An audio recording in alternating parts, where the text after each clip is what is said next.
এই মুহূর্তে ব্যাপক আলোচনায় বাংলাদেশের টি-20 ওয়ার্ল্ড কাপের স্কোয়াড, এরই ভেতরে স্কোয়াড ঘোষণা করতে শুরু করেছে বিভিন্ন দেশ। তবে আমার মনে হয় যে বিসিবি এই ক্ষেত্রে আসলে স্কোয়াড পাবলিশ করবে না, তারা আইসিসির কাছে পাঠিয়ে দেবে, অর্থাৎ মিডিয়াকে জানতে দেবে না যে ওয়ার্ল্ড কাপের স্কোয়াডটা আসলে কেমন হলো। তবে মিটিং চলছে, মিটিং করছে কর্তা ব্যক্তিরা, অর্থাৎ নির্বাচকরা, তারা বোর্ড পরিচালকদের সাথে বসেছিল, কোচ ক্যাপ্টেন সবাই মিলে আলোচনা করছে এবং ওয়ার্ল্ড কাপ স্কোয়াড আসলে ঠিক হয়ে গেছে। প্রশ্ন আসলে অনেকগুলো, যেমন একটা প্রশ্ন ঘুরপাক খাচ্ছে সোশ্যাল মিডিয়াতে, জাকের আলী অনিক তিনি আসলে ওয়ার্ল্ড কাপ স্কোয়াডে থাকছেন কিনা।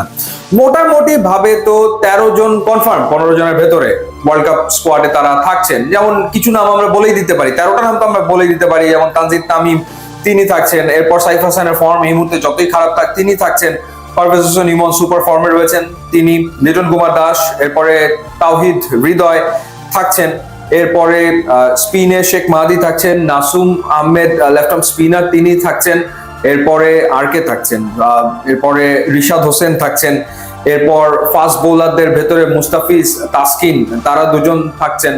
সো ওভারঅল এইভাবে করে আসলে 13টা স্পট কনফার্ম। দুটো স্পট নিয়ে মূলত আলোচনাটা হয়েছে নির্বাচকদের ভেতরে বা বোর্ডের সাথে নির্বাচকদের। একটা হচ্ছে যে জাকের আলী অনিক তিনি আসলে স্কোয়াডে থাকবেন কি থাকবেন না। এখানে নাজমুল শান্তকে নিয়ে আলোচনা হয়েছে যে নাজমুল শান্তকে স্কোয়াডে রাখা হবে কি হবে না, যদি রাখা হয় সেটা কোন বিবেচনায়, আর যদি রাখা না হয় সেটা কোন বিবেচনাতে।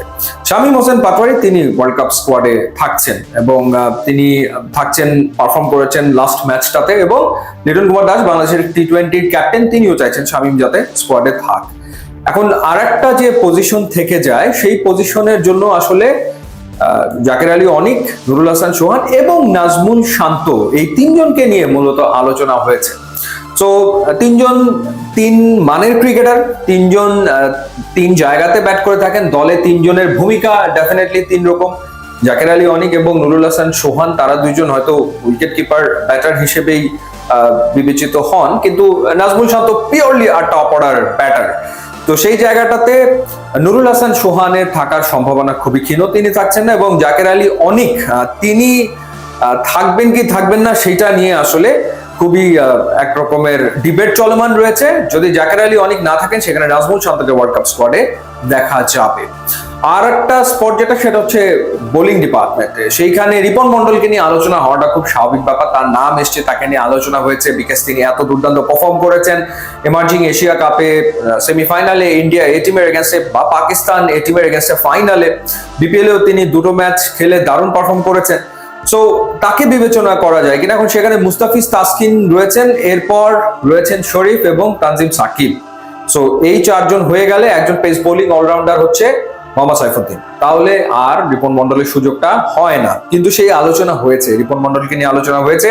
সো এই যে যে দুইটা জায়গা, একটা হচ্ছে বোলিং ডিপার্টমেন্টে রিপন মন্ডলের ইনক্লুশন, সেই ক্ষেত্রে যদি হয় কার জায়গাতে, আর একটা হচ্ছে যে নাজমুল শান্ত, জাকের আলী অনিক এবং নুরুল হাসান সোহানের ভেতর থেকে একজনকে স্কোয়াডে পিক করার যে সিদ্ধান্ত, সেই সিদ্ধান্তটা কি সেটা এখন পর্যন্ত জানা যায়নি। আর বাকি যে 13 জন, সেই 13টা নাম নিয়ে তো আলোচনা করলাম যে তারা কনফার্ম। সো ওভারঅল এই মূলত ওয়েট করতে হচ্ছে এই দুটো নাম শোনার জন্য। আর চমক বলতে তেমন কিছু নাই আর কি, স্কোয়াডে আর তেমন কোনো চমক নাই। এবং ক্যাপ্টেনও আসলে খুব বেশি পরীক্ষা নিরীক্ষার পক্ষে না। লিটন কুমার দাস তিনি গত 1 বছর ধরে যাদেরকে নিয়ে টি-20 খেলেছেন মূলত তাদের উপরে তিনি আস্থা রাখতে চান। সো দেখা যাক এই দুইটা স্পটে ফাইনালি কোন দুজন থাকেন। ইউটিউব এবং ইনস্টাগ্রাম লিঙ্ক দেওয়া আছে, আপনারা যোগ দিলে খুবই খুশি হবো। And thanks for watching.